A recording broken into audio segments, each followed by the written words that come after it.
Hello everyone, Earl Henderson, Primordial Defense. Thank you for watching. I've got another Monday quarterback video for you. I'm going to play this video and talk about things that are going on, to explain what's going on, and talk about things that I think that are being done right and or done wrong. This is going to be a very long video. The news release and body cam footage and dash cam footage and crime scene photographs from this critical incident briefing from the police department is an hour and 20 minutes long. That's a pretty long video. So I am not going to be able to pause intermittently here and there and talk about things, or play the whole video and then go back and touch on a bunch of different stuff. That would just end up making it an even longer video, and no one has time for that.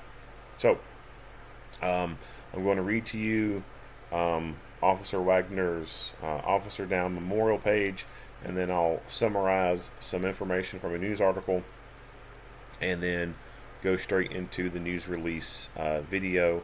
And once I start playing the news release video, I'll turn the mic off, and I won't have any commentary past that point, because like I said, there's just no way I can comment on all that stuff and keep it a short video. I mean, the video from them is already an hour and 20 minutes long, so that's long enough as it is.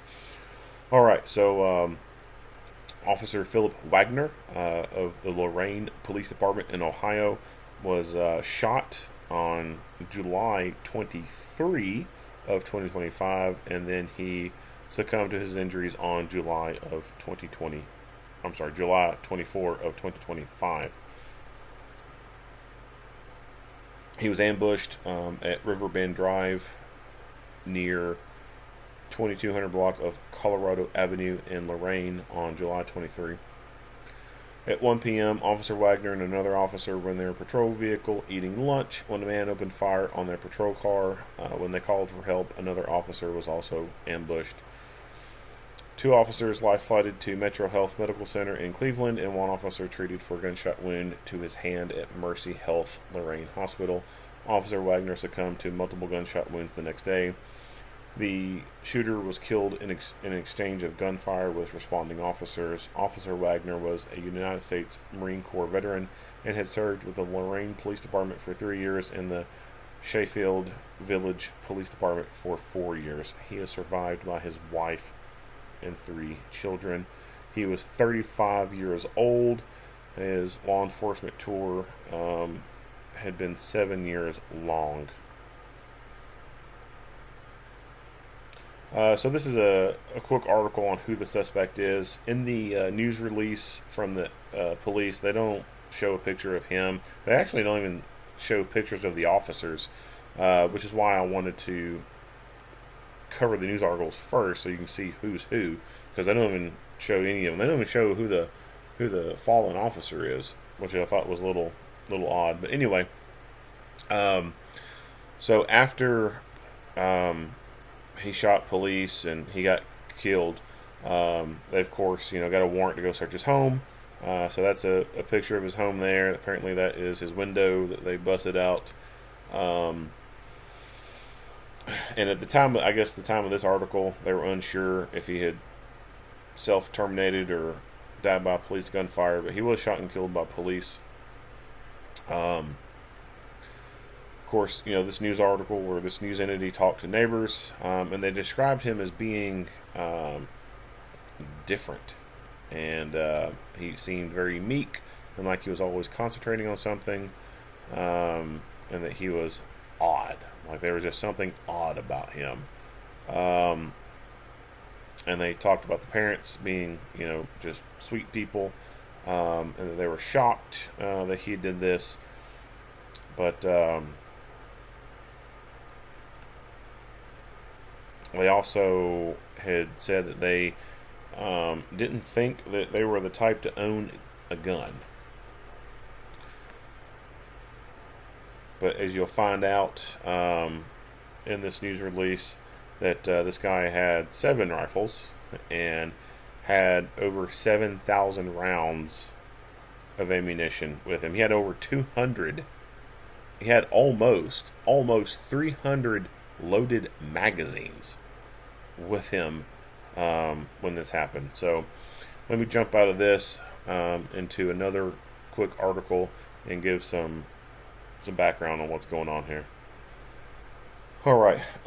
So in this news article, they give some information about timeframes and whatnot, and in the actual press release from the police, of course, they'll go over all this again. But at around 12:46, Officer Peter Gale pulled into the dead end road, or at the end of the dead end road on Riverbend Drive, and then Officer Wagner pulled in next to him. So you'll see in the news release they do an overhead map of the street, and then they superimpose little graphics on there to show the vehicles. So it looked like Officer Gale had pulled into this cul-de-sac and had turned around and had his vehicle facing out, it kind of sounds like, and then Officer Wagner pulled in right beside him. And so pretty typical for officers to pull in, so driver door to driver door. And then they were eating pizza. They were eating, I guess, what would be their lunch, just sitting there eating pizza. And then the suspect pulled in a very short time later and began firing into the side of Officer Wagner's vehicle.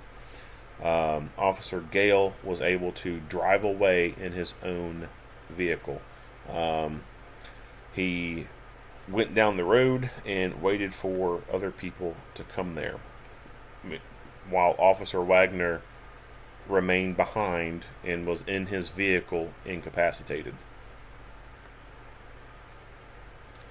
From about 1:04 to 1:07 p.m., the suspect made preparations while he was there at the scene. He got his rifles out of the car. He laid them down on either side of the vehicle. He had a utility cart with him, and had it out. And he had a cooler, and they'll show pictures of this in the news release. He had a cooler. He brought drinks. Like, this dude was prepared for the long haul, I guess you could say. Like, he was ready for an extended, prolonged ordeal.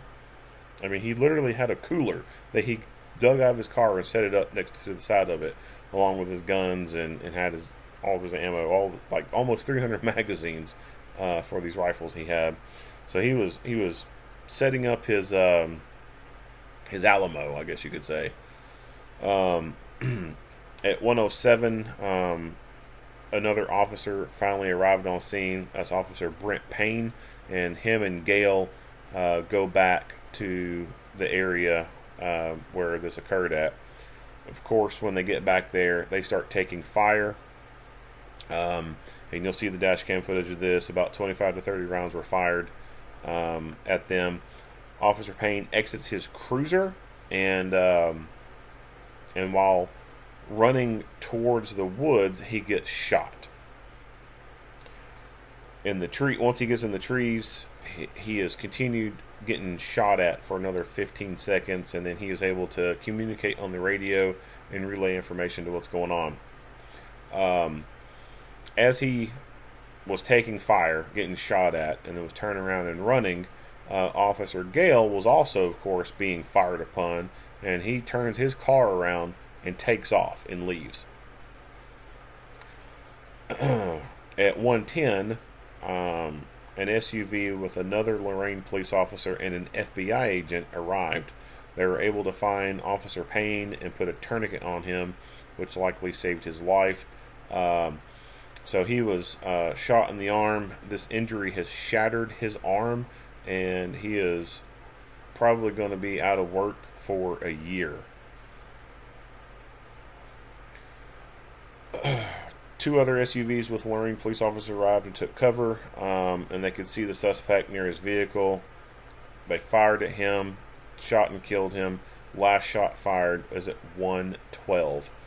Then they were able to go extract Officer Wagner from his vehicle and get him to the hospital. So, 12:46 is when Officer Gale arrives, and then 12:52, Officer Wagner arrives. And around 1 p.m. is when these shots are fired. The other officers get back there at about 1:07, and then gunfight, and then at 1:12 is when the last shot is fired. So it did not last too terribly long. So somewhere between 12 and 15 minutes long is how long this gunfight went on. So the bad guy didn't do too well, despite having multiple rifles staged out and then having damn near 300 loaded magazines and a cooler of drinks.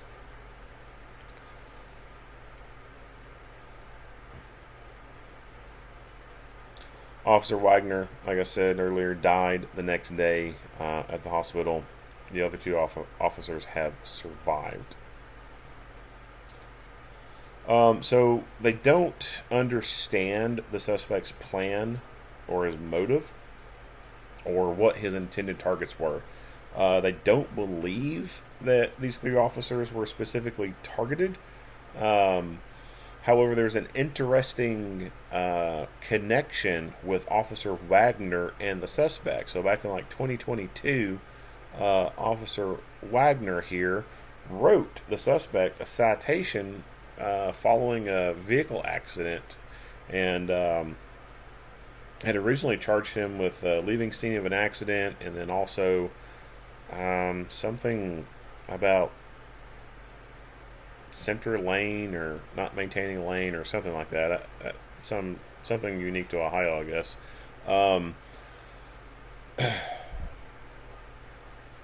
The leaving accident was dismissed or amended down, and he pled guilty to the other thing. And then it ended up going to the civil court, and he ended up having this. They ended up settling out of court, but they didn't provide any more information on that. But other than that kind of bizarre connection, they don't believe that there was any specific targeting or anything like that. They did mention in this news release that they were able to retrace the suspect's steps that day. They reviewed surveillance footage around town and then other evidence.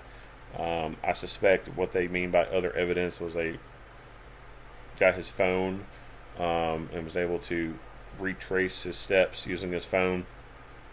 And they said that they would not be sharing the places that he had went to prior to this. So it's pure speculation about where he could have gone to and what he could have been looking at. But I would suspect that he was probably looking at the typical places that active shooters look at, gun-free zones. Probably was at a school, or even more than one school, or a church. And I would suspect that they probably aren't saying that because they just don't want to put a bunch of unnecessary fear into people. You know, the guy's dead. He's obviously not coming back to anything else. So why scare people any more than what they need to be? I guess is probably what their mindset is on why they're not sharing where he went. But they said that they don't believe that this ambush was a spontaneous act. They believe that he had planned to do something that day, but they just don't know exactly what that exact plan was and how these officers were factored into that plan. They don't believe that anyone else was assisting him. They said that before 2016, he was diagnosed with paranoid schizophrenia. He was a lifelong resident of Lorain, was unemployed at the time of the shooting, and was described as quiet, kept to himself, and had a fascination with firearms. And then in that other article that we read, he was also described as being odd.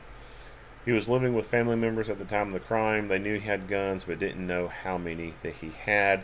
His autopsy showed that he had no alcohol or drugs in his system. there is Officer Wagner, who died. This was the officer who came to assist. Officer Payne. And this is Officer Gale, the guy that Wagner was eating pizza with. Alright, so this video is 120. I'm sorry, 120. This video is an hour and 20 minutes long. So, I cannot pause intermittently here and there and talk about things. And I certainly just can't play the whole video and then go back and talk about things. So there are a couple things I want to talk about beforehand, and then once I hit play for this, I'm gonna turn the mic off. That way you don't have to worry about thinking I'm gonna be saying something during this. So I'll just get out what I have to say before I hit play, and then hit play. So the two officers chose a dead-end road to go eat their lunch. Nothing out of the ordinary about that. Nothing peculiar about that. Law enforcement officers, security officers are routinely always having to eat in their car, right? Their car is their rolling office. And so when these people have to eat in their car because they don't want to go into a public place, they don't want to go into a restaurant, right? They eat in their car, and when they eat in their car, they try to find a place that is not likely to be a place where they're going to be approached by the general public. One, ruining their lunch break, someone coming up asking for directions, or asking a stupid question, or hey, I got some tips on some crimes going on. Like they don't they don't want to be bothered, right? Like, it reminds me of the scene from Bad Santa where he's in the food court and he's eating his lunch, and like the mom and the kid come up and look who it is, and he's just like, oh, here we go, right? I'm on my fucking lunch break, right? So that's typical for law enforcement, is go find a secluded area to sit, because you don't want people coming and bugging you, right? Like, it's an overstimulating job, right? People need their breaks. And so they found this dead end road to go sit on. It's out of the way, right? Obviously, sometimes people will find parking lots to sit in, and they'll position their vehicle in a way that they can see the entrance to the parking lot. The back of the vehicle could be backed up to the building, and they can look left and right and see the long ways and see anyone approaching, or park in a far enough part of the parking lot that's way off to the side where no other cars are parked at, and still be positioned in a way to where you can see what's coming towards you, and your rear is kind of covered, and getting that seclusion, right, and then also that tactical advantage. So I don't think there's anything out of the ordinary or anything wrong with them and where they were at. That's typical everyday stuff that goes on, right? I don't know what the conditions of their vehicles were in. I would suspect that they were parked, and probably engines running, transmission in park. That's probably my best bet on what the conditions of the vehicles were when this guy rolled up and started shooting. Officer Gale had arrived first, and from the news release, it looks like when he pulled in, is a cul-de-sac, and it looks like when he pulled in, he turned around and had his nose of his vehicle facing the entrance so that he could just drive straight out. And then Officer Wagner was the second one to arrive, and it looked like he just pulled up so that his driver's side door was next to Gale's, which again is typical cop stuff, right? And then the Wagner guy came in, and they don't show images of the Wagner's police vehicle, but it sounds like the suspect fired in through the passenger side of Wagner's vehicle, or even the front end passenger side area of his vehicle, and struck him there. and then Gail was able to drive away from the scene and get down the road and then wait for more backup. So um, it seemed like to me they tried to do their part to find a secluded area to minimize chances of like people coming up on them. There was a long the road is long. Like they could see the suspect approaching. They were probably at least Gail was probably able to look up and see the guy as he's coming in. Maybe even made eye contact with him. No idea. Um, so it's not like this guy just appeared out of nowhere, right? Because when you see the officers' dash cam footage when they're responding back to that area and they stop in the road, you can see his car is very clearly at the end of that cul-de-sac, and you can actually kind of see him move around some, and they're parked a pretty good distance away.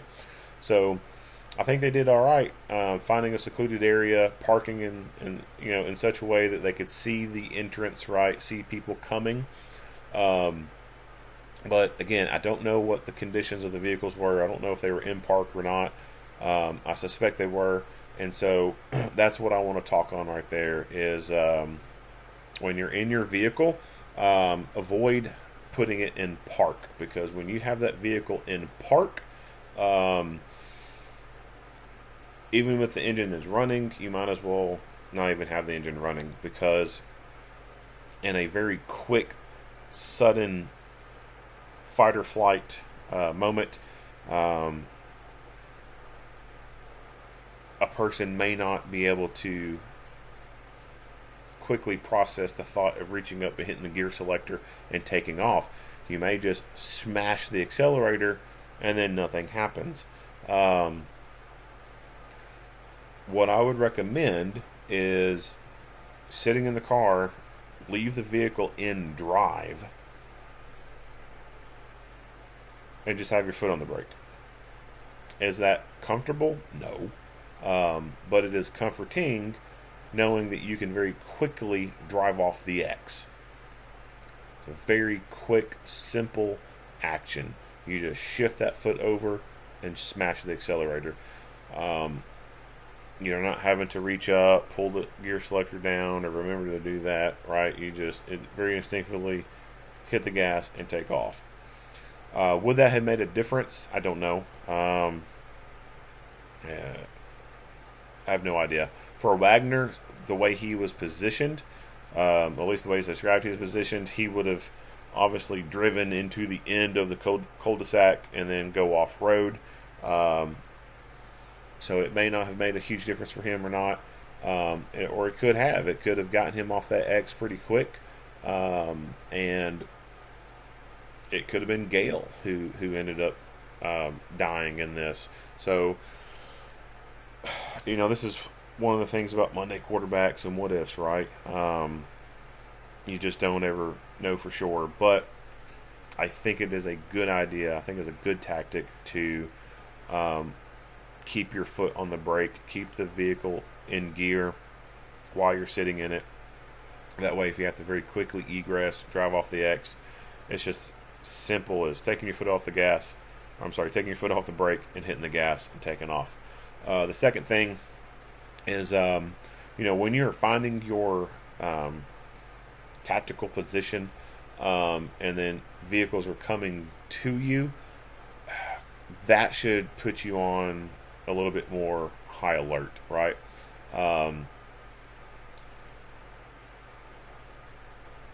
For example, you're in the secluded parking lot, or on a dead end road, and a vehicle's coming towards you. I don't think that there's anything wrong with going ahead and pulling your pistol out and being ready for a potential confrontation. It gives you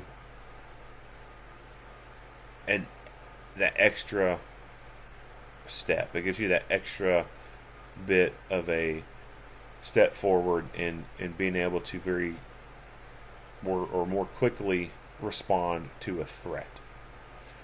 Because trying to draw while in a seated position in the car is not the fastest thing, especially under stress. So vehicles approaching, someone's walking up on foot. I think it's perfectly fine to go ahead and just unholster while you're in the car, having it there, and then figuring out what's going on, and whether or not you need to reholster or not.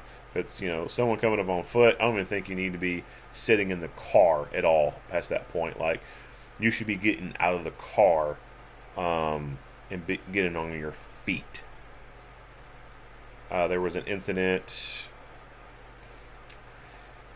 I forget which agency it was. I want to say it was in Texas. The officer who was sitting outside an apartment somewhere, and this dude came up to his window and then shot him.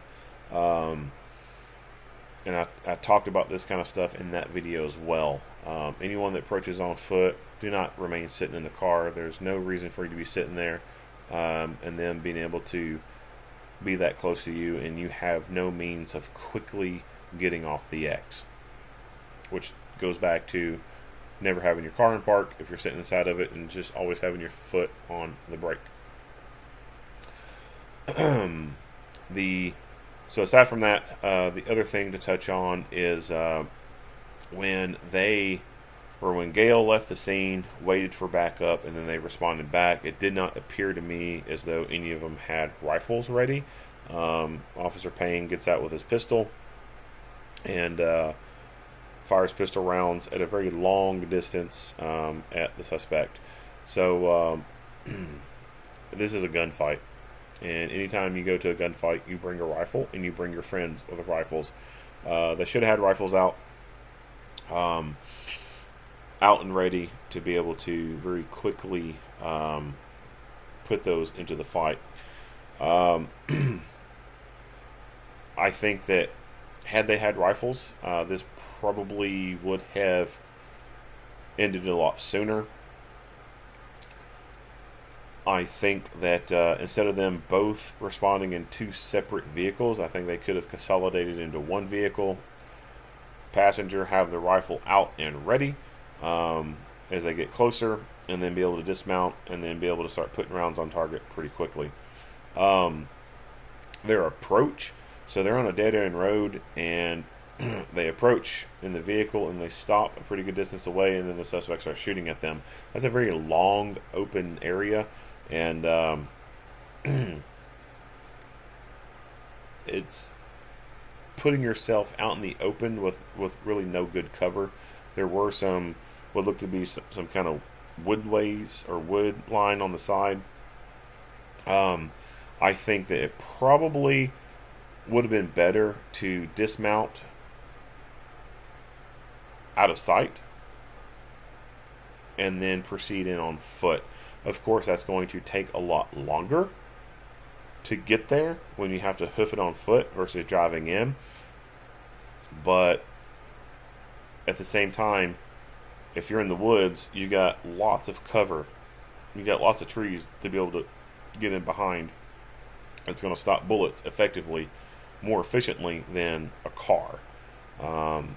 And the guy may not even be expecting people to be coming in through the woods. And you can approach through the woods, get close enough, be able to see the person through sights, get sights on target, and then start pressing shots, and then go in there and do an officer rescue. Other than that, there's not a whole lot else to be able to talk about on this. So I'll go ahead and turn the mic off and then hit play, and then you can see this whole news release and have your own opinion. Alright, if you like what you hear and see, go ahead and give me a like and a share. If you have not already, hit that subscribe button and stay tuned for more Monday quarterback videos. Earl Henderson, Primordial Defense, thank you for watching.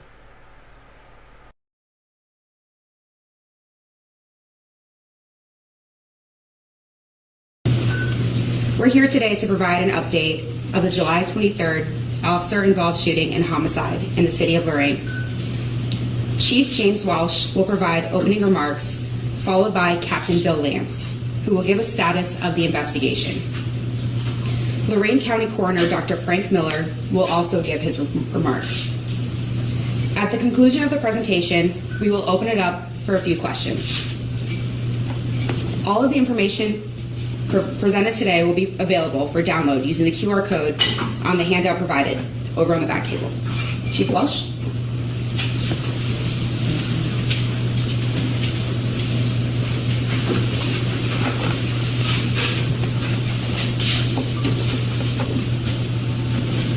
Good morning.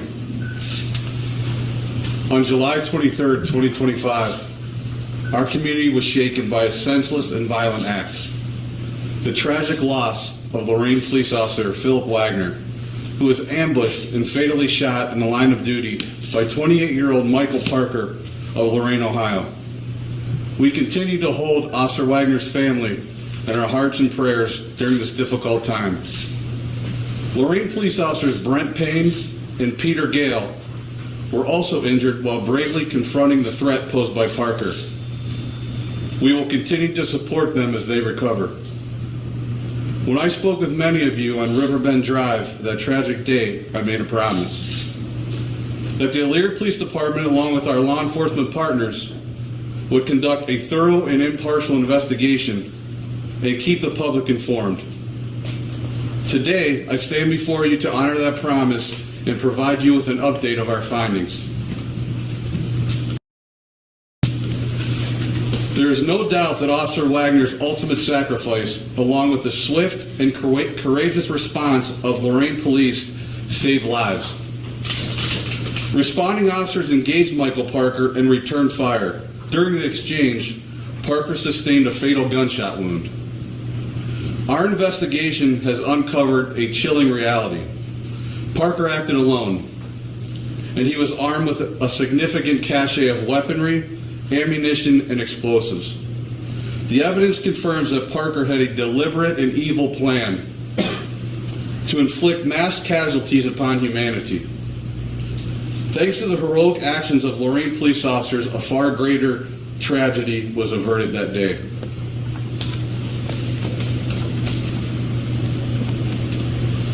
I want to express my deepest gratitude to the investigative team led by Elyria Police Captain Bill Lance and Elyria Police Detective Bureau.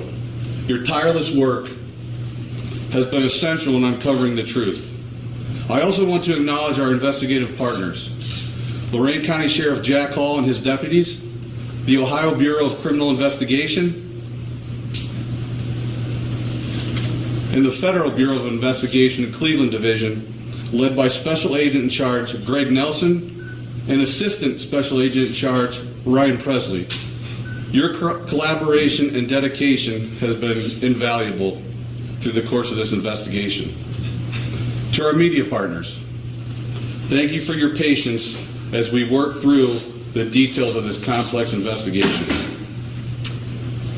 And to the citizens of Lorain, Ohio and surrounding communities, thank you for your support, your resilience, and your unwavering respect for those who serve and protect. Finally, I'd like to recognize Mayor Jack Bradley, Chief Michael Failing, and the City of Lorain Police Department. The bravery, professionalism, and commitment shown by your officers in the face of a deadly and unpredictable threat was truly extraordinary, and a powerful testament to the courage and dedication of our law enforcement community. At this time, I'd like to invite Captain Bill Lance, Elyria Police Department, to the podium to share specific details of the investigation. Thank you.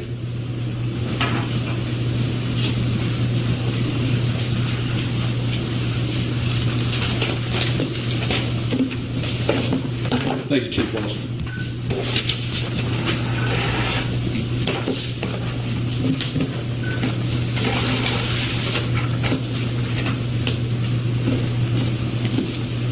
Good morning, everyone. I'm Captain Bill Lance of the Elyria Police Department Investigative Division, and I'm the lead investigator on this investigation. Before I begin today's briefing and providing that update on the investigative status and progress of this case, I want to first extend my appreciation to the Lorain County Sheriff's Office, their Detective Bureau specifically, that assisted us with gathering evidence relevant to this case and being there from day one. specifically want to point out and recognize the technicians from the Lorain County Bomb Squad, as well as the federal partners that assisted with the materials that were discovered that particular day and their professionalism. Also would like to recognize the Ohio BCI, Bureau of Criminal Investigation, who assisted us in the collection and processing and analyzing evidence relevant to this case. To our federal partners at the FBI, we appreciate your assistance, your expertise, and it has been critical throughout the investigation. Lastly, I too would like to thank my investigative team for their role, the many hard hours in reviewing the evidence, in investigating this incident. As we continue our investigation into the tragic events on that date, it's important to understand that we see this as a two-pronged investigation. The first investigation is into the homicide of Officer Wagner and that on-duty death. Additionally would be the attempted murder of several additional officers that were present at the scene. The second prong of this investigation is the officer-involved shooting aspect, which occurred during the armed engagement with the suspect, Michael Parker.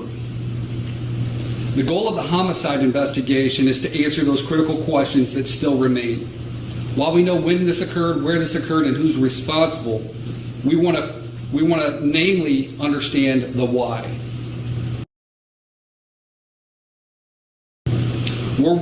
We are continuing to work to understand the suspect's plan, the suspect's motive, identify the intended targets, and again, we are still continuing to investigate to determine whether this individual acted alone or was influenced or assisted by others. As Chief Welsh shared with you, and as we get to the presentation, you'll hear that at this point in the investigation, we believe that the suspect acted alone, and we have no evidence of any assistance at this point. It's all these questions that are at the center of our ongoing investigation efforts. Regarding the officer-involved shooting, at the conclusion of the investigation, all evidence will be presented to the Lorain County Prosecutor's Office for review in accordance with standard protocol for all incidents involving the use of deadly force by law enforcement personnel. I want to share that this has been a complex and challenging case, and we remain fully committed to conducting a thorough and objective investigation to determine the full scope of what occurred that day. The investigation included the collection of body-worn camera footage, in-car camera footage, other surveillance footage, radio traffic, physical evidence collected from the scene and from other scenes, statements from the involved officers, and forensic analysis of evidence collected. Today we will share with you what we presently know based upon the evidence, the suspect's capabilities, and the threat level that were faced by officers on July 23rd, 2025. I want to provide the caveat that this is the information as we best know it today, and as the investigation progresses, that information is subject to change.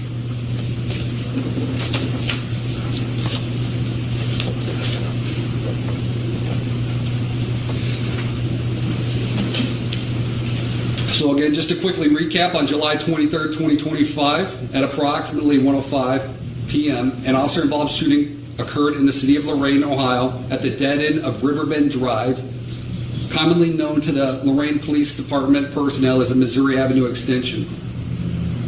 The incident involved multiple officers and resulted in the on-duty death again of Officer Philip Wagner and gunshot injuries to Officers Peter Gale and Officers Brent Payne. The suspect, Michael Parker, was shot and killed by responding officers at the scene, and the investigation into the matter was conducted again in joint effort by the Elyria Police Department, Lorain County Sheriff's Office, and Ohio Bureau of Criminal Investigation. Today we will share with you some of the details again of what we presently know based upon the evidence, as well as we're going to provide you with a timeline of key events and activities. And our goal is to be factual and transparent. I want to first start off by describing the area where this incident occurred. Riverbend Drive, Lorain, Ohio. On the screen, I want you to note a zoomed out view, but essentially in northern Lorain, Ohio, at the intersection of Colorado Avenue and Missouri Avenue, if you head southbound down that road, would be Riverbend Drive, displayed on the left side of the screen. And then on the right side is a zoomed in image of the area where this shooting occurred and where officers ultimately ended up responding and engaging the suspect. What I want to point out and what I want to really note is you can see on the left image over here, you got the Black River. The road pretty much is a dead end. There's no other area or no other way of accessing that area except by driving down the road or getting out on foot and going through the trees.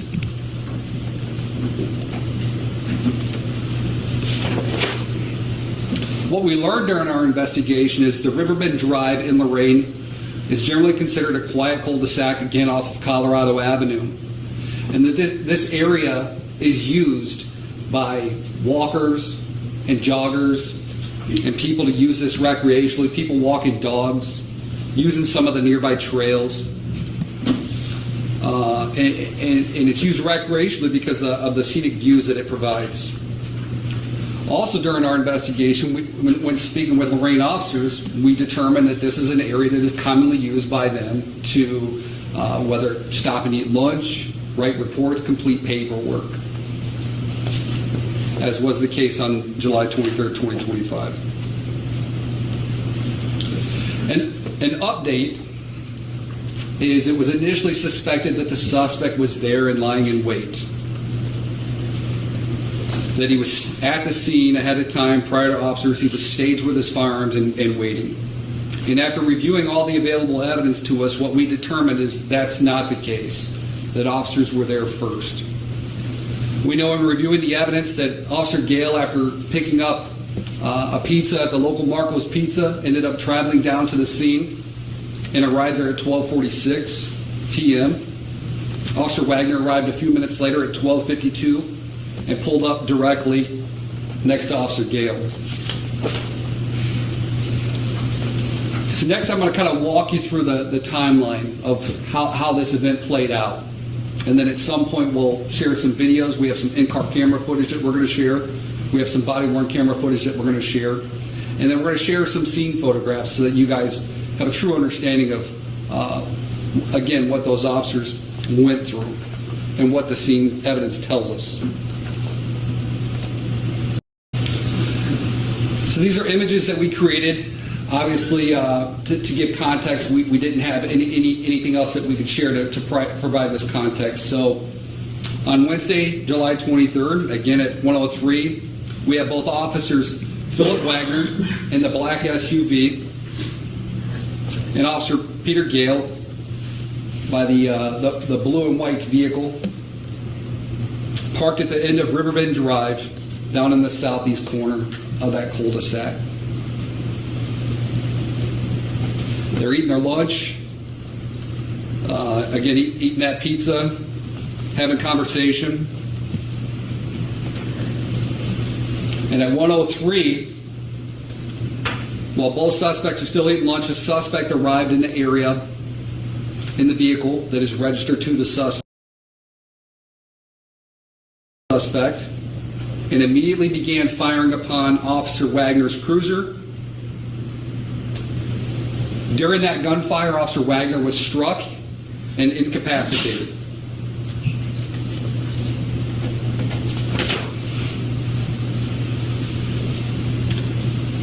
Few seconds as that initial barrage of incoming fire comes in, Officer Gale flees that barrage of gunfire, starts heading north on Riverbend Drive, radios into dispatch, and reports the shots fired.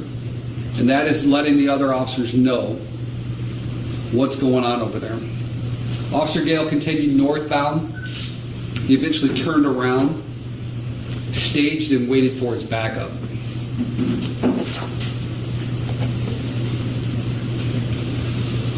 Over the next 3 to 3.5 minutes, from 1:04 to 1:07 p.m., the suspect utilized this opportunity to begin preparing for what he believed to be the subsequent law enforcement response.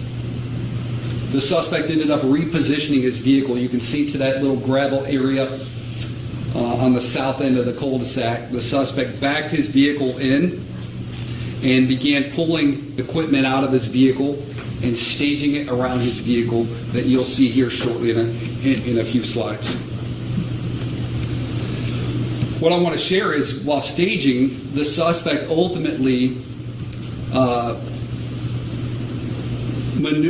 moved several rifles on both the driver's side and passenger side of his vehicle, and those rifles were pointed towards the only direction that law enforcement officers would be responding from.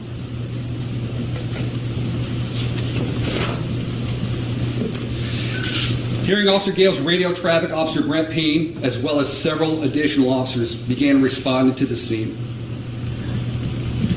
As Officer Brent Payne turned onto Riverbend Drive, he was able to link up with Officer Gale, and both officers approached the area of the reported shooting.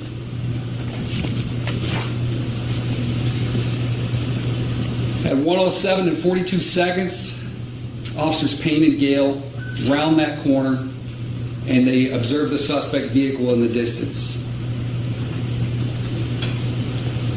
This image gives you an idea of what the scene looked like as Officers Brent Payne and Gale arrived initially back at the scene.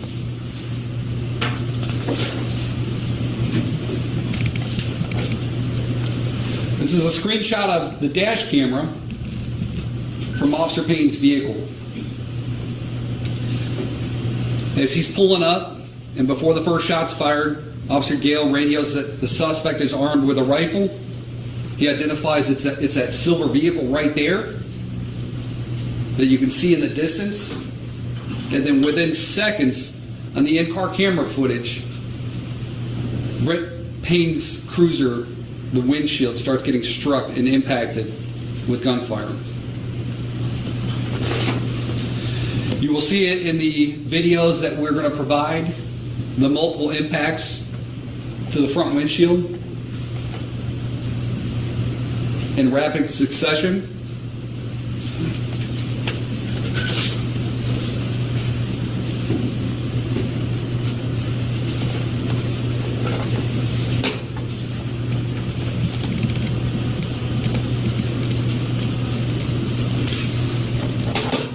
So at this point, I'm going to transition to Officer Brent Payne's in-car camera footage. I want you guys to know that there's no audio on the actual footage. We will provide you guys an unedited copy of that. For the purpose of today's presentation, we felt that it gave a lot more context by dubbing in the audio from Brent Payne's body-worn camera footage. So again, when you get that video back at your agency, you're going to have the unedited copy as well as the copy that we put together. I think it provides more context as far as what the suspect is doing and what the officers are doing and what they're experiencing.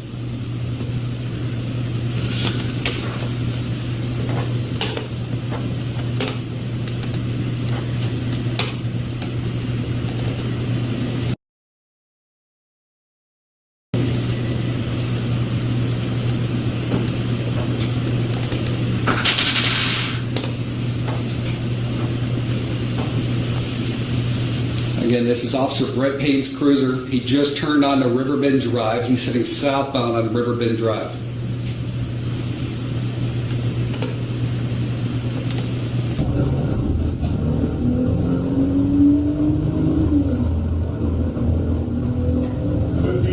I'm coming in here. Where should I not go?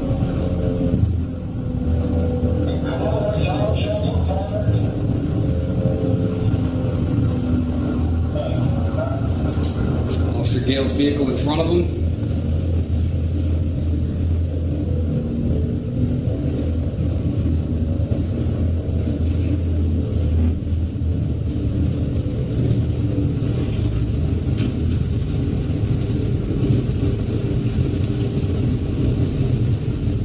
And you can see the suspect vehicle in the distance.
All right, I'm going to stop it right there. We'll pick it back up here in a second.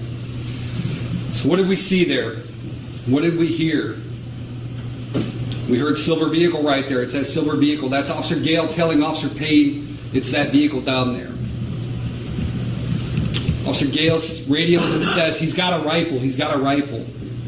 And what you're not going to see is Officer Gale's vehicle parked, pulled up next to his and slightly behind, is backing up and repositioning as he's relaying this information. Both officers at this point and their cruisers over the next several seconds are struck by the incoming rifle fire. In that initial volley that you heard, the suspect fired approximately 25 to 30 rounds at the officers and their cruisers. Officer Gale backs up. I don't know if you heard it, and I can play it again, but Officer Gale backs up. He's trying to get Officer Payne in his vehicle, which you'll see when we play Officer Payne's body camera footage. He's trying to get him in the car. You got the incoming shots. That initial volley of 25 to 30 shots. While Officer Gale is trying to get Officer Payne to get into the vehicle, the suspect starts shooting directly into the side of Officer Gale's vehicle. Officer Gale gets struck in the hand by gunfire, and fortunately he's able to drive himself out of that barrage of gunfire. As he's heading northbound, he's radioing active shooter over the radio. Officer Gale continues north to what essentially ended up being the staging area as officers were arriving in the area, and ultimately the command post was established up in that area. He met up with other officers, and he's transported away from the scene.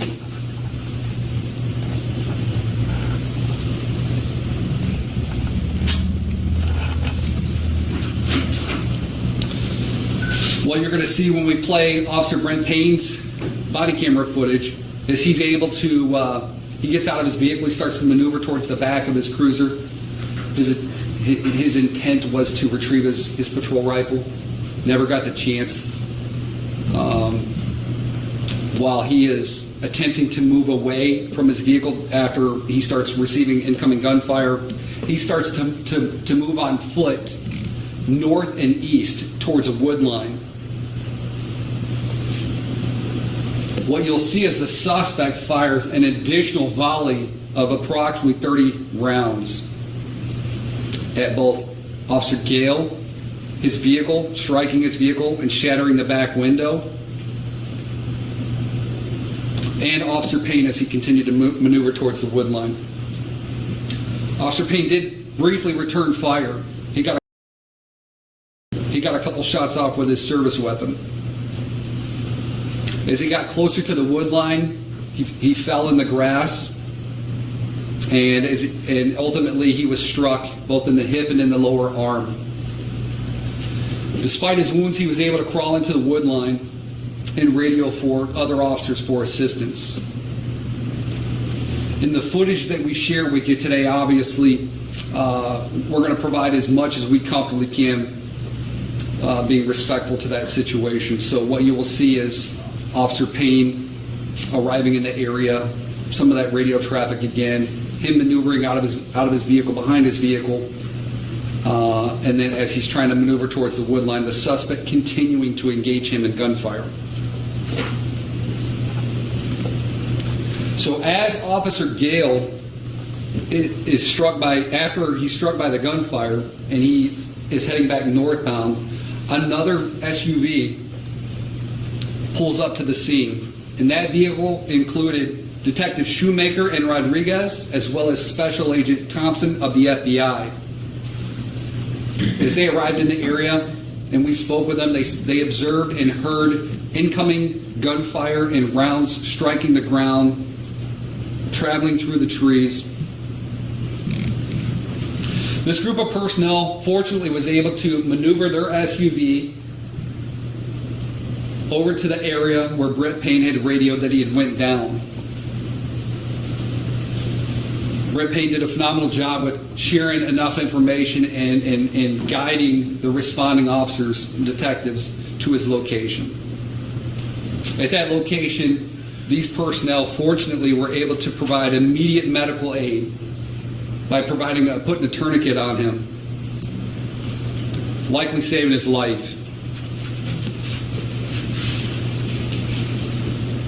They're there for a few minutes. As you can see up on the screen, it says 110 to 113. So they're there for a period of time trying to provide that medical aid, but then also look for that opportunity to safely extract Officer Brent Payne from the wood line. And fortunately, they're able to do that. They load him up in the back of this SUV and they transport him to Mercy Hospital.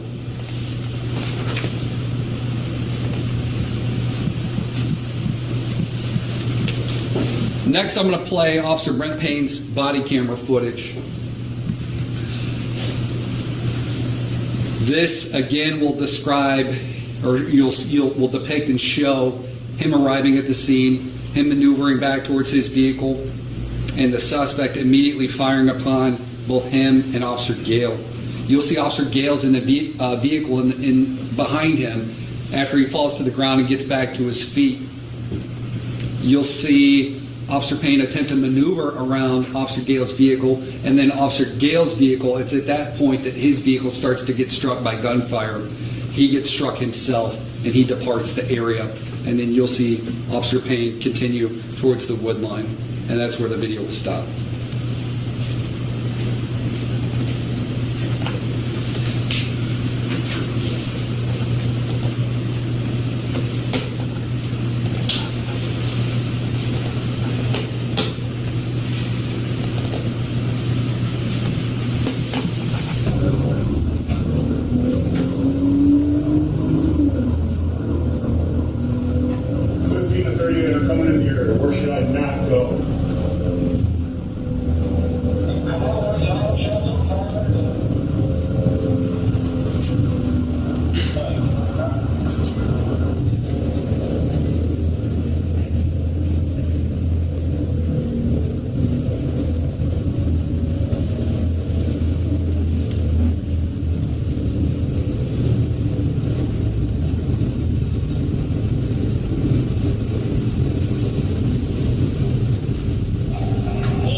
Okay, so what do we see there?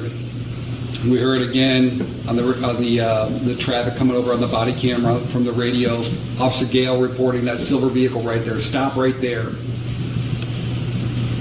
As Brent Payne attempts to get out of his cruiser, Officer Gale informs him he has a rifle. He has a rifle. Brent Payne is already reacting to that. He's already maneuvering towards the back of his vehicle.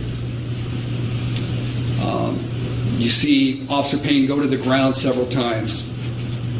In our interview with him, he talked about falling to the ground, but he was not struck by gunfire at that moment. He was trying to get to cover, get to a position of cover. You see Officer Payne discharge his service weapon in response to the deadly threat that is posed to him. He described his efforts more so as suppressive in nature, just so that he could move.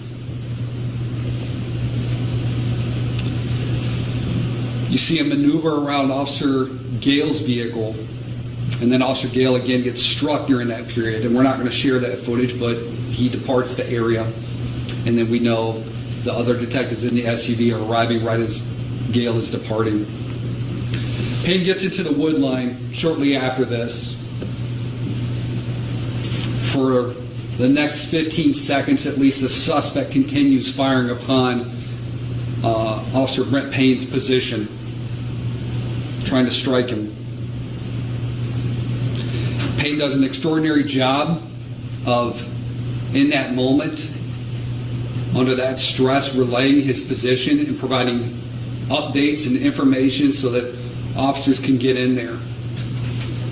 Also noted was Brent Payne's communications during the incident. So while they're tending to him and providing medical care, he is still directing activities of other people.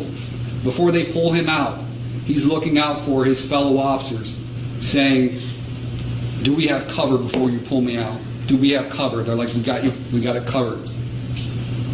Another officer, he sees a cruiser rolling past, and again, he's been shot. He's bleeding profusely. And as the other officer passes him, he shares, "Let him know he's rolling into it. Have him stop right there." And that information goes over the radio. He's still, while he's not an active participant, he's doing his role as a leader within their organization.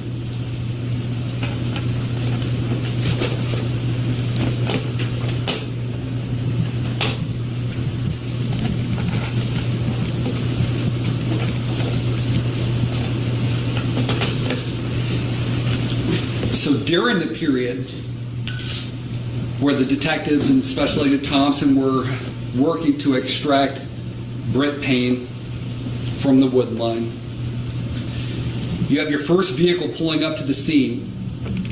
So up here at the top of the screen, again, now you have Brent Payne's cruiser, and you have a vehicle that includes Lieutenant Manasek, Detectives Hartman and Sanchez, and Lieutenant Ball, all of the Lorain Police Department, pull up in that vehicle.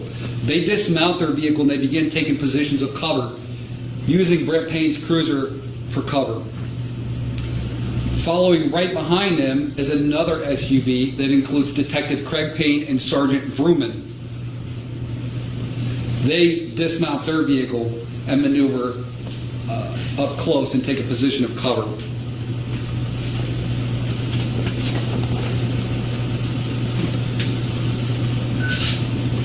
Officers observed the suspect near his vehicle firing upon them. And in response to that deadly threat, the officers discharged their service weapons at the suspect, ultimately striking and killing him, thus neutralizing the deadly threat. The first shot fired by Lorain officers is at 1:11 and 11 seconds p.m. Multiple officers began to advance on the suspect's position, and we'll show that to you when we jump back into the dash camera footage. The last shot fired by officers was at 1:12 and 30 seconds.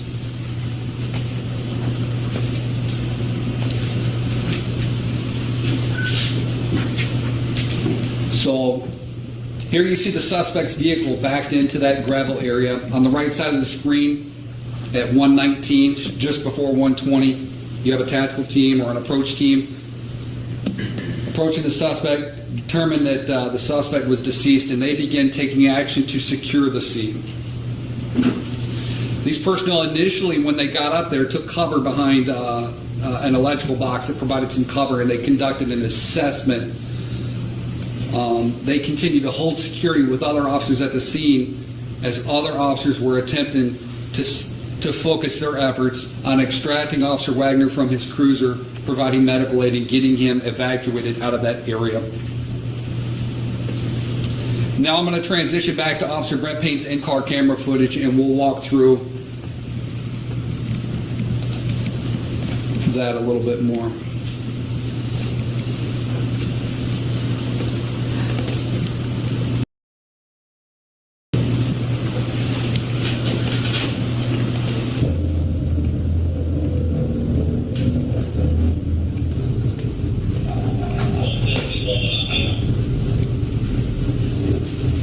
Several people on the other side.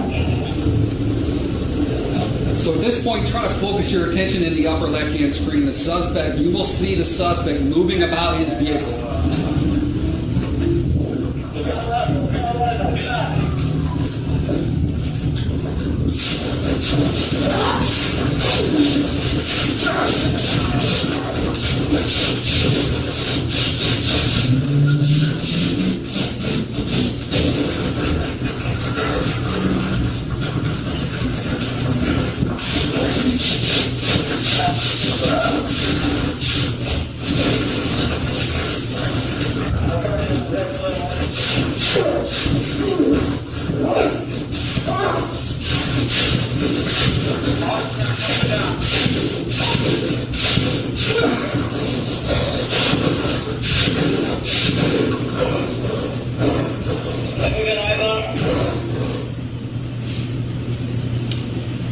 Okay, that's the initial 2 volleys of shots fired by the suspect. You will now see the suspect moving about his vehicle.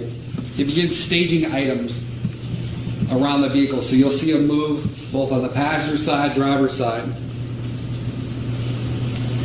You'll also see the suspect at some point open the trunk, close the trunk, open the trunk, close the trunk. Now he's on the passenger side.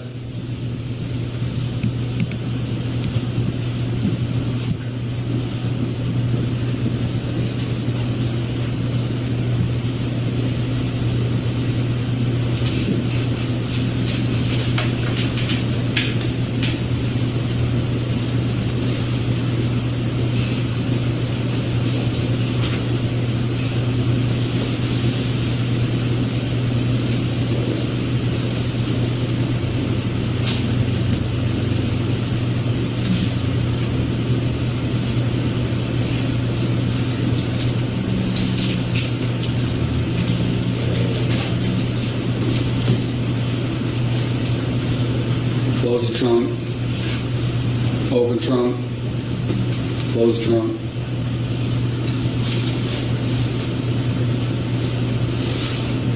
Pulls a cart over to the passenger side, and we'll show you that cart that he pulled over there here when we share some scene photographs.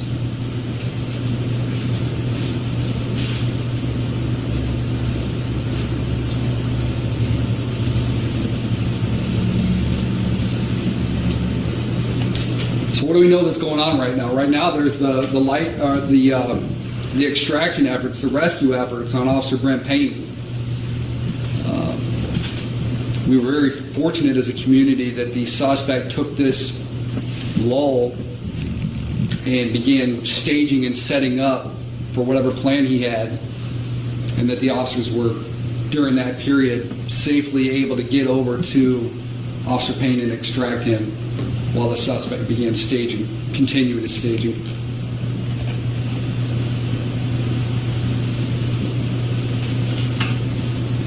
I apologize, there's not a timestamp on this. Here in a second, you're going to start seeing the screen shake, and you'll see glass falling from the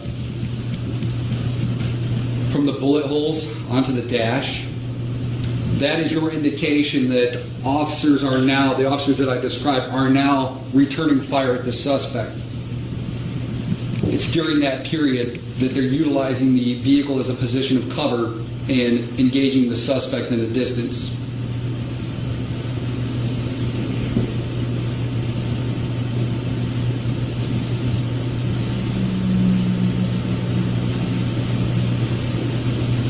Here you can see it right here, glass falling from the gunshots. Officers are returning fire. If you look on the small screen, you'll see bullet impacts in the grass. Suspect is on the driver's side of the vehicle, probably about 10 to 15 feet away. See the bullet impact into the ground.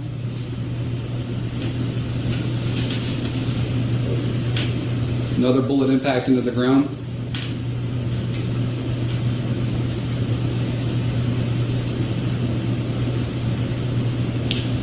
And then here shortly on the left side of your screen, you're going to see Detective Craig Payne. Right there. Followed by Sergeant Vrooman. And while they were advancing, this other Lieutenant Manasek and the other officers were engaging from behind the cruiser. And now that was Lieutenant Manasek, Detective Sanchez on the right side of your screen, and they're advancing towards the suspect. Lieutenant Ball and Detective Hartman in the white shirt behind him are now advancing. You can see on the right side in the shadows over here, right here, and I'm going to back it up just so that you can see it one more time. This is Lieutenant Manasek. He takes a knee, ends up engaging the suspect from this area as well.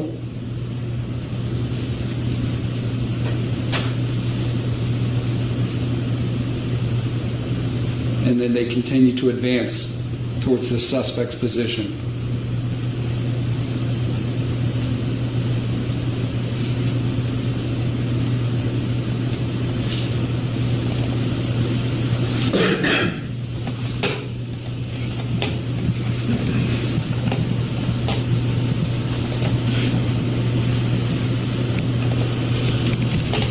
And again, that leads to this image right here, where ultimately they approach and determine that the suspect is deceased, and they begin securing the area.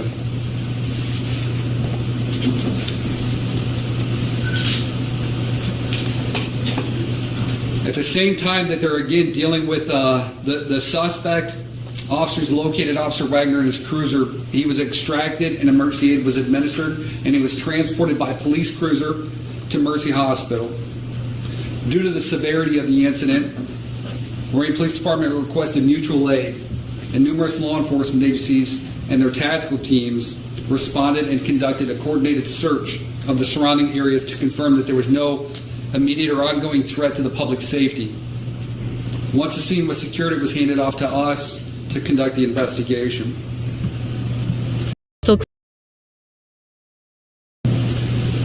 Lorain police officers were very alert. They realized what they just encountered with this armed individual and had concerns that the suspect might have had additional motives. And in looking into the vehicle, they observed baggage that caused concern, and they requested Lorain County Bomb Squad respond to the scene. And during their assessment of the vehicle, they ended up locating approximately 100 pounds of tannerite, an explosive material, inside two separate containers in the back seat of the vehicle. We were very fortunate that day that they were able to safely extract those materials and conduct a controlled detonation well away from the scene.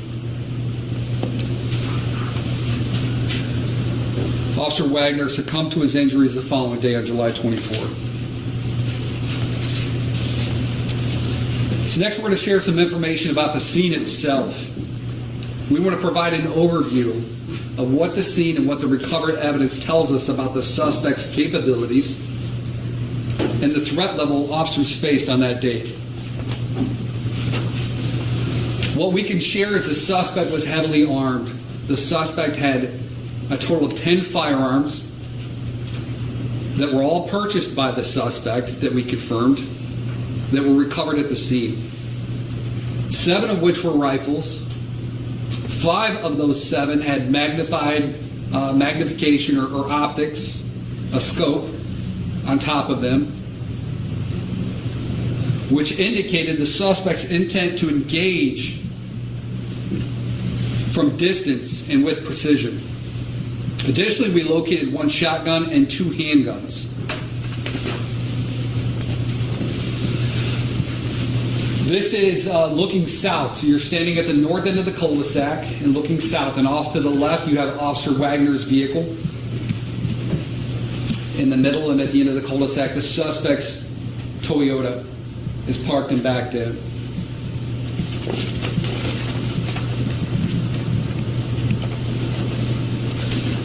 This is an overhead view captured from one of our drones at the scene, the date of the incident. And we highlighted the rifles that are staged around the suspect's vehicle. But additionally, you can see all the other equipment that the suspects began staging. And I'll talk more about that as the presentation continues.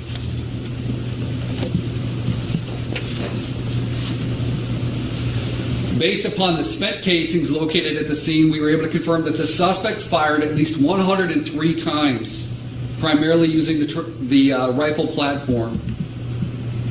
Also, we recovered 294 loaded magazines containing various types of rifle ammunition. This, combined with several containers of loose ammunition rounds inside the vehicle, would place a conservative estimate at the suspect total ammunition count at well over 7,500 rounds. That's a significant amount of ammunition. This volume and types of weapons, the ammunition, and the explosive material, they paint a very clear picture that this suspect was heavily armed and he came prepared for a violent and sustained confrontation with law enforcement.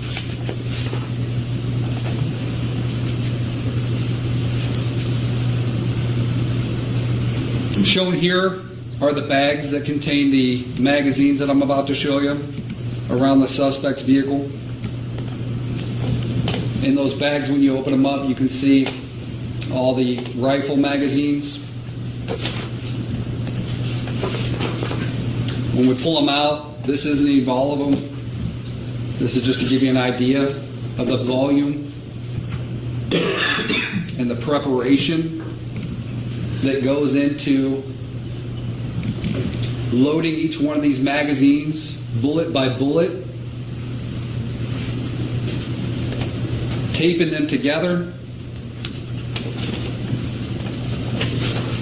It speaks for itself as far as the preparation. Some additional scene photographs. Some things that stand out. The cooler, the beverages. We've already hit on the weapons. Suspect had some type of plan for this to be a sustained contact to the point that he was going to need to rehydrate. The hearing protection utilized by the suspect while he's engaging officers.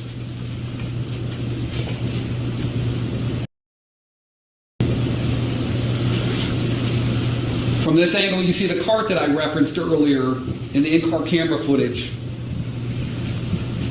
And all we can take from this is the suspect had at some point some type of plan to add mobility.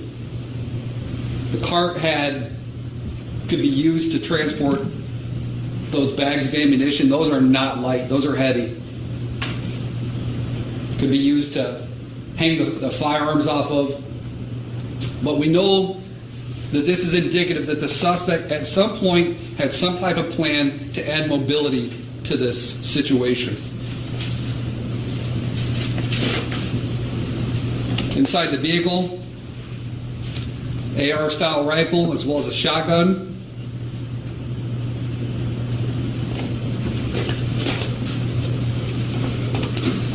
Each one of those placards is a rifle casing fired by the suspect, and in this area near the suspect's vehicle on the driver's side, a total of 84 spent casings fired by the suspect.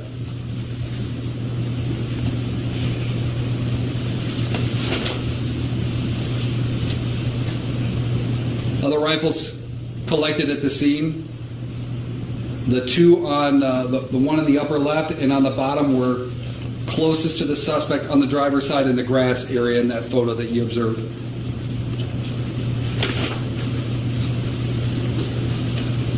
Additional firearms collected at the scene. The one on the top and on the left were on the passenger side of the vehicle on the ground.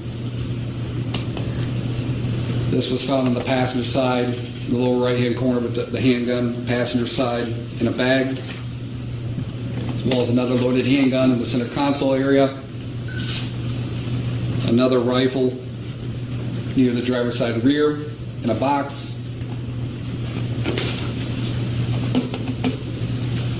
also in scene one, you see Officer Wagner's vehicle at the top of the screen, and this was an image that was captured by our drone, and then using the thermal aspect, we kind of superimposed this image just so that you could see the suspect fired 19 rifle casings in this area near the center of the cul-de-sac.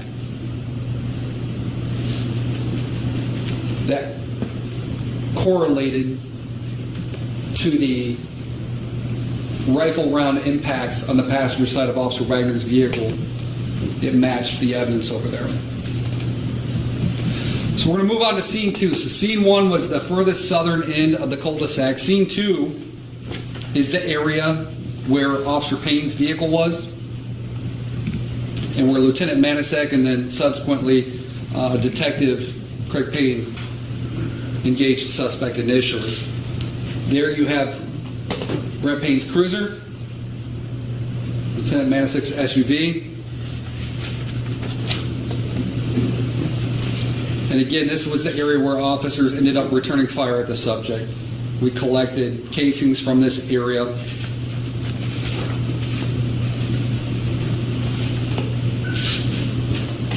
Just to point out, this utility pole right here is 145 meters or 476 feet from where the suspect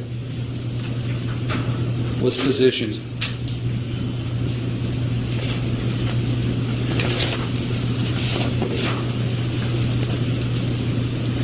In this area, we located a total of 47 spent casings. The casings matched the brand known to be utilized by Lorain police officers, and the casings consisted of both rifle and handgun ammunition.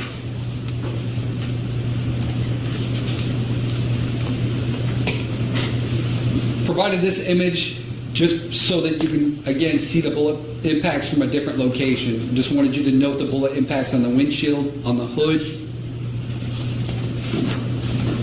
A close-up.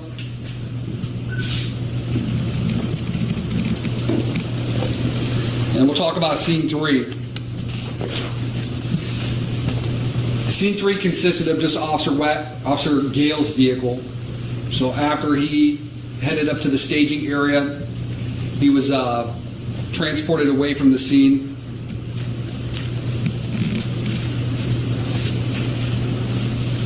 BCI ended up collecting and processing his vehicle that was struck multiple times.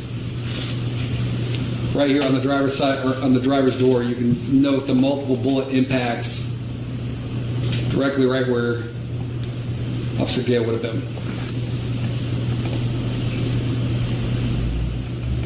Back window shot out.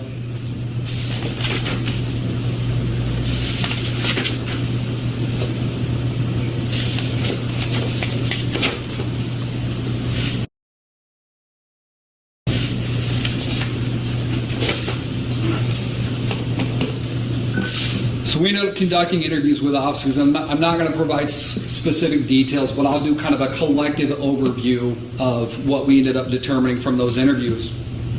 Officers reported hearing the radio traffic. Some heard the report of shots fired. Others heard, depending on when they got involved in the incident, an active shooter. Others heard officers down. Some of them heard all of that. Responding officers encountered an active shooter armed with a high-powered rifle. The suspect was observed in a shooter stance, aiming and firing at officers. Some officers reported seeing the muzzle flash, or hearing the gunfire, or observing rounds striking around them. Officers had knowledge that the suspect had already struck other officers with gunfire. The suspect continued to reposition, reload, remain engaged, showing an intent to continue to inflict deadly harm. One officer specifically recalled the suspect wearing the hearing protection that you observed. Officers recognized the suspect's actions as an immediate and ongoing deadly threat to human life. And in response to this deadly threat, in defense of their lives of fellow officers, 5 officers discharged their service weapons at the suspect. Gunfire was directed towards the suspect until the suspect was no longer an active threat. And it also has to be noted that several additional personnel, while at the scene, did not fire because they were focused on either extraction or rescue or other operations. So a little bit about the suspect, Michael Parker. We know he's 28. We know he was 28 years old at the time of the incident. He's lived at the time in Lorain, Ohio. been a lifelong resident of Lorain, Ohio. He was unemployed at the time of the shooting. In line with some of the physical evidence that we recovered, and in addition to some interviews that we've conducted with people who knew the suspect or were familiar with the suspect, they described him having a fascination with firearms. Some people described him as being quiet and that he kept to himself. And what we know is he had limited law enforcement contact that was mainly traffic-related matters, whether it be a crash or traffic stops.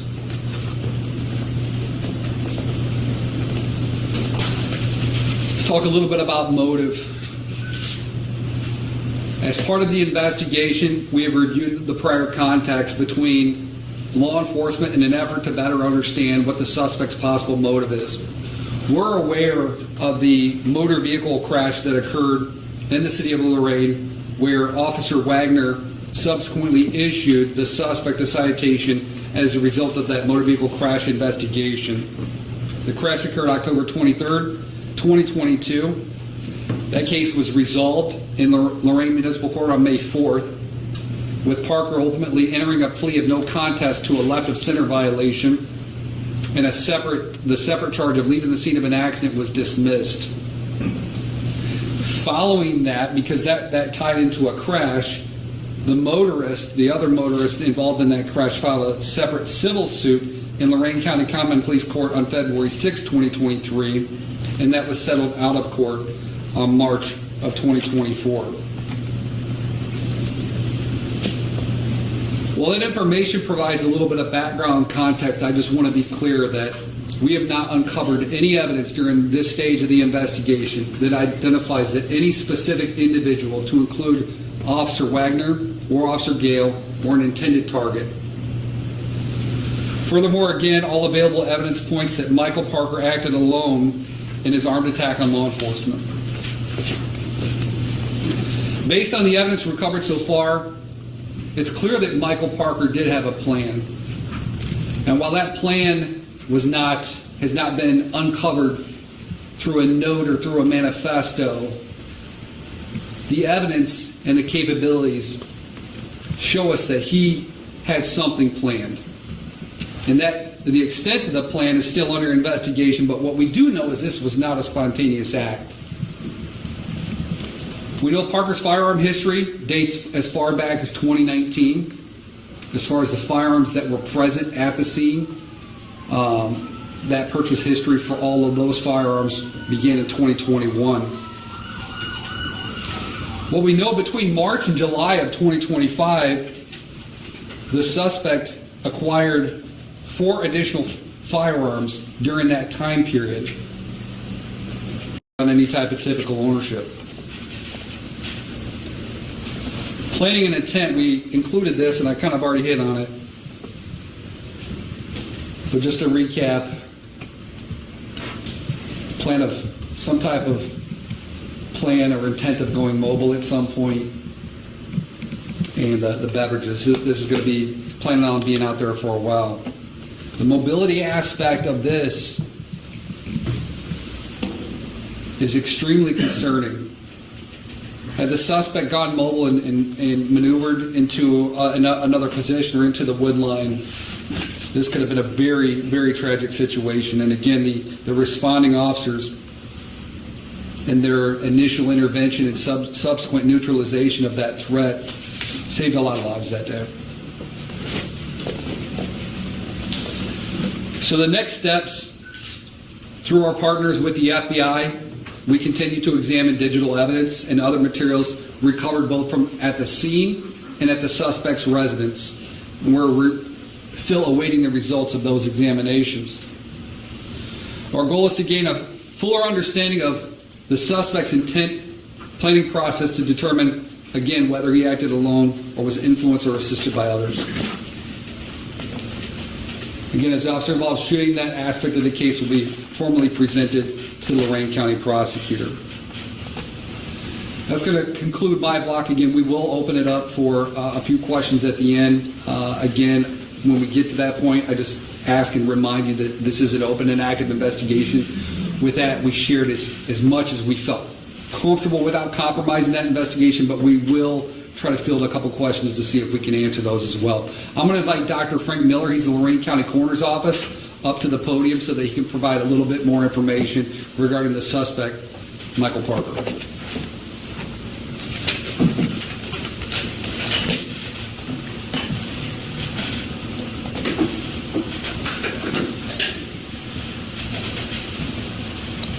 Good morning. I want to commend this investigation and this presentation. This is excellent work by my partners, and I always have excellent cooperation from Lorain County law enforcement, and I appreciate that. Michael Parker died from multiple gunshot wounds, so his cause of death is multiple gunshot wounds. Because he's shot by another person, his death is also ruled homicide. His toxicology report showed no alcohol, no illicit drugs, and no medications. So of the about 300 things that we look for, nothing was found in his toxicology.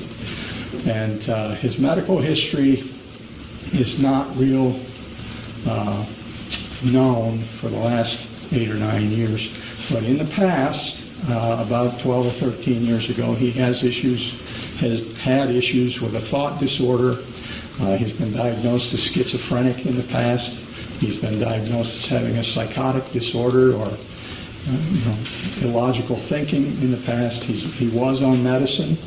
I have found no available evidence that he's been on medicine for at least 8 or 9 years. And we don't know much about his health in the near term in the last few years, but in the past he was known and hospitalized to have thought disorder, and he's been called paranoid schizophrenic or having a psychotic disorder in the past. None of that is after 2016. That's all.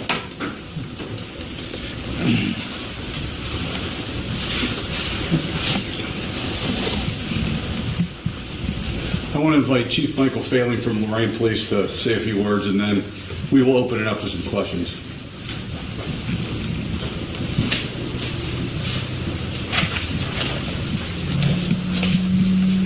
Thank you all for coming. I just want to take a moment to thank the Elyria Police Department, the Ohio Investigative Unit, the FBI, Lorain County Sheriff's Office for their tireless work on this complex investigation. Your dedication and professionalism has been invaluable.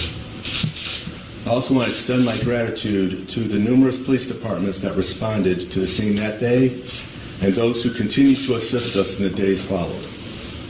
The cooperation and support we received was overwhelming and reminded us of the strength of the law enforcement family. This is the third time I have watched this briefing, and I can tell you it does not get any easier. But in watching it, I feel pride for the men and women of the Lorain Police Department who responded to this tragedy. It speaks volumes about their character and their commitment. There's a plaque being placed honoring Phil Wagner by the exit door of our police department. The inscription reads, "Nobody asked to be a hero, it just sometimes turns out that way." On July 23rd, I feel we had an entire county of heroes. Thank you.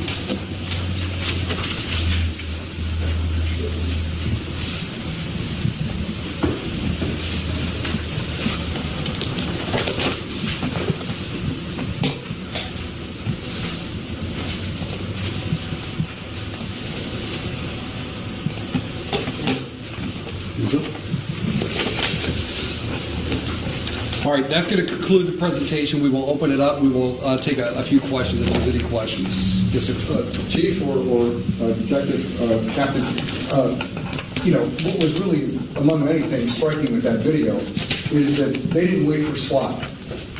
We have guys dressed like you going up there. There's a guy who just shot a rifle at officers, 100 rounds. So could you speak to that for a moment? You have to go to the podium if you don't mind, or whoever wants to answer this. Just the bravery of officers kind of out in the open taking on a gunman with that firepower. Absolutely. In reviewing this, obviously, as the investigators, we have access to even more footage, and the bravery speaks for itself. We kind of touched on it during the presentation, but when you have an active shooter situation, the most critical aspect is that initial intervention. And what we know was from the time that the initial shots were fired by the suspect to the time that Officer Gale and Officer Brent Payne returned to the scene was a matter of like 3 to 3.5 minutes. That means they disrupted the suspect's plan. The suspect can't continue planning and staging. He has to go from being on offense to being on defense, and he has to react. And it was that quick initial intervention followed by the subsequent waves of law enforcement personnel charging into the fray and ultimately neutralizing that deadly threat. So those are the important aspects, but the bravery is while we touched on several aspects of it today, there's a lot of other officers that deserve recognition as well. Thank you. Other than, from when the shooting started, it was 104 to when it ended, I believe, was 111. So that, with 7 or 8 minutes that those officers got out to that scene. And to your point, it wasn't SWAT or tactical officers. It was administrative officers that are in plain clothes that have to leave their desks sometimes to go out and get themselves involved in an incident that they have no idea what they're walking into. They're hearing all this chaotic radio traffic, and had they not intervened so quickly and engaged the suspect and ended that threat, and he would have had time to set up all of the weapons and the explosives, there could have been much more casualties. And it appears was Officer Payne's brother actually helped carry him from the scene? That's correct. No, he responded to the scene and engaged the suspect. Other officers ended up extracting Officer Brent Payne from the scene. Yep. What was it? There was another point that kind of had come back to me. Any other questions? Yeah, thank you for providing all of this information.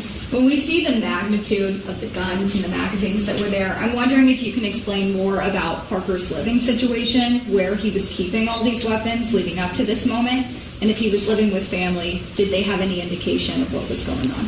So I'll provide you as much as I can relevant to that question. So the suspect did reside with family members. I believe we even shared that in an initial press release up in the 1500 block of North Lakeview Boulevard in Lorain. Lifelong resident of Lorain is our understanding. The family members that we did interview had knowledge that he had purchased firearms, but not to the point that we, as far as the level and the amount of firearms and ammunition that we recovered at the scene during the interview. So that's probably the best way I can word it, is they had knowledge that he owned firearms, but they did not indicate that they were aware that he owned multiple firearms. And do you know where he was storing all of this ammunition and the weapons? It was at the residence, correct. Thank you. Yep. Yes, sir. You guys mentioned the FBI was handling the digital side of the investigation. Could you tell us a little bit what that might entail, or what you guys are looking for? Maybe cement motive, something along those lines. Yeah, absolutely. It's turning over all stones in this situation, all available evidence, to include social media accounts, online presence, digital cell phone extraction and review.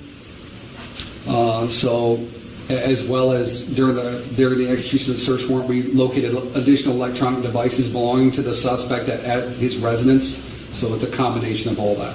Thank you. Yep.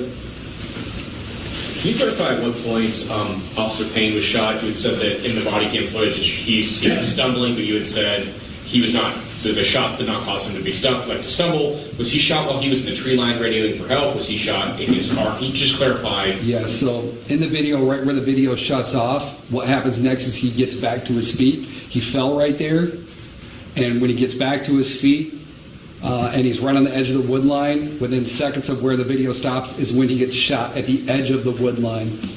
And again, he got shot in the hip, upper leg area, and in the left arm. Can you provide an update on the conditions of Officers Gale and Payne? Are they back on force, or how are their conditions? We'll save that question if we could, and we'll revisit that with Chief Failing, okay? Hi there. I just wanted to ask, so just to be clear that you believe that Michael Parker, like he acted alone, but you guys said that you guys are still clearing and investigating things. I just wanted you guys to kind of clear that up. Is that perfect? Yep, absolutely. So all evidence that we have at this point indicates that Parker acted alone during his armed engagement of law enforcement officers in preparation and at the incident itself. With that, again, we're still waiting on all that other analysis of all that data that the FBI is working with us on to just make sure that that is the case and that that does not open up any additional leads as far as anybody assisting the suspect in this case. And I know you can't say a lot about the interviews that you guys have had, but with the family members, is there anywhere that you can speak on behalf of, was there shock? Was there like any description of what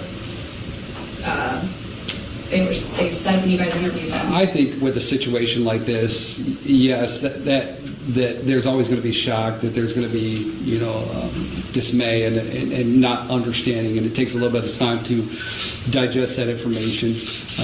I can tell you that we did have conversations with the suspect's mother day of, and I won't dive into those specifically. And over the course of the following days and weeks, we've interviewed multiple people that are associated with the suspect or knew the suspect.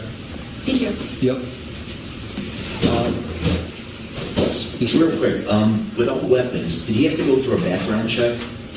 So as far as the background check and application, it's a great question because it's one that we kind of anticipated, and it's one that we all recognize based upon what Dr. Miller just shared with us, that the suspect did have a diagnosis for mental health aspects. It is not illegal for somebody to purchase firearms by federal or Ohio law. It doesn't automatically prohibit somebody from purchasing those firearms. The law says that an individual has to be adjudicated by a court as mentally defective or involuntarily committed to a mental institution for that to be applicable. So while we know of the suspect's diagnosis, that did not in and of itself preclude him based upon that diagnosis. Owen? Yeah, so with the officers arriving before Mr. Parker, is there any evidence that he was perhaps waiting nearby for officers to go there? Do you have any idea where he was before he came upon them? And we had heard some rumors that perhaps he had been seen there in the past by officers. Can you speak to either of those? We don't have any evidence to support that in our interviews with people that any officers had specifically observed him at that location before. That is still something that we are looking at through the digital aspect of the investigation as far as if the suspect might have frequented that location, and that's still kind of pending.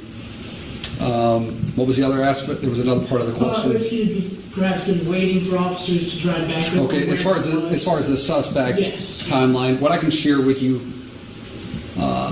would be we've been able to shore up the suspect's locations prior to the officers getting at the scene and the suspect's movements throughout the city prior to arriving at the scene through various surveillance footage and other evidence. So while we know and we're not looking to share that information, we do know where the suspect was prior to arriving at the scene itself.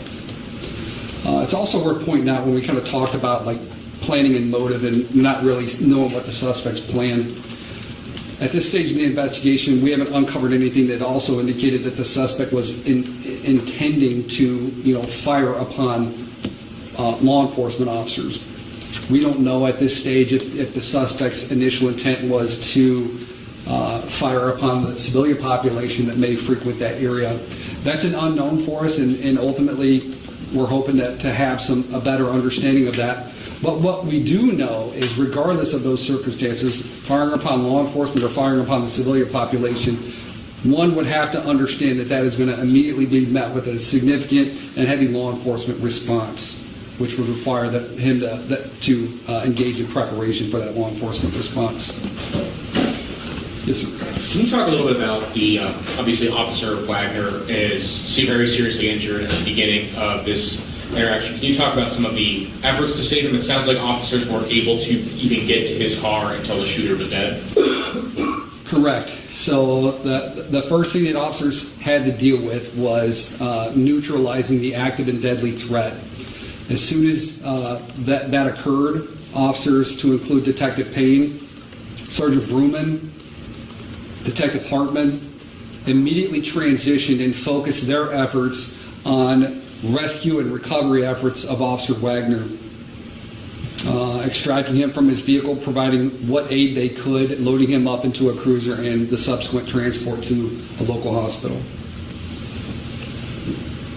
Go ahead. We'll take one more question about the investigation, and then we'll bring up Chief Faley so he can address some concerns you may have about his personnel moving forward. Go ahead. Thank you. What would have happened if those bombs would have gone off? It would have been an absolute nightmare. And we're very fortunate, again, as a community and for Lorain Police Department. I think that their training, their preparation, their self-awareness comes to light in recognizing while we have this initial violent attack, and we're securing the scene, to immediately transition and focus towards concern for there being additional threats, and having the mindset and the foresight to anticipate that, yeah, the suspect may have planned something, let's be prepared. And from there, it's just precautionary. And then when it came to light that, yeah, there's actually explosive material, it was eye-opening. I was out there at the scene that particular day. Chief Walsh was at the command post, serving in the role of the commander, and we both, heard the explosion, observed the explosion, and it was a significant amount of explosive material. But would it have harmed people? Like just kind of like if those would have went off? Absolutely. Yeah. Absolutely. It's my understanding, and talking with bomb technicians, they said it would have been the equivalent of about 50 pounds of TNT. So extremely explosive, violent explosion. Thank you. So, thank you all. Chief.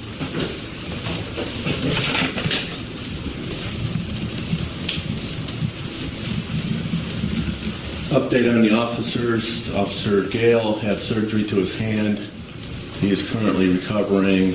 He'll still probably be out about 6 to 8 months before he returns to the police department. Officer Payne had a major surgery last week. He's recovering from that. He has a long road.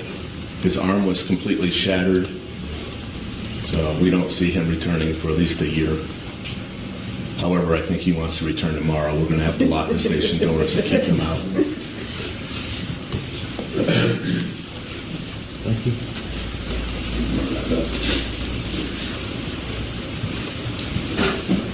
Again, I'd like to thank the press for coming today. I know initially after this incident, we received many calls, emails, texts for information, and we promised that we would get back together once we had all the information to report. I hope this information that was provided today was helpful for you to do your jobs, and we tried to keep it as short as possible, but obviously there's a lot of material here to go over. We wanted to make sure that you have a full understanding of what happened as we know it. And I would just like to say thank you again for your patience, professionalism, and this will conclude today's press conference. Thank you. Thank you.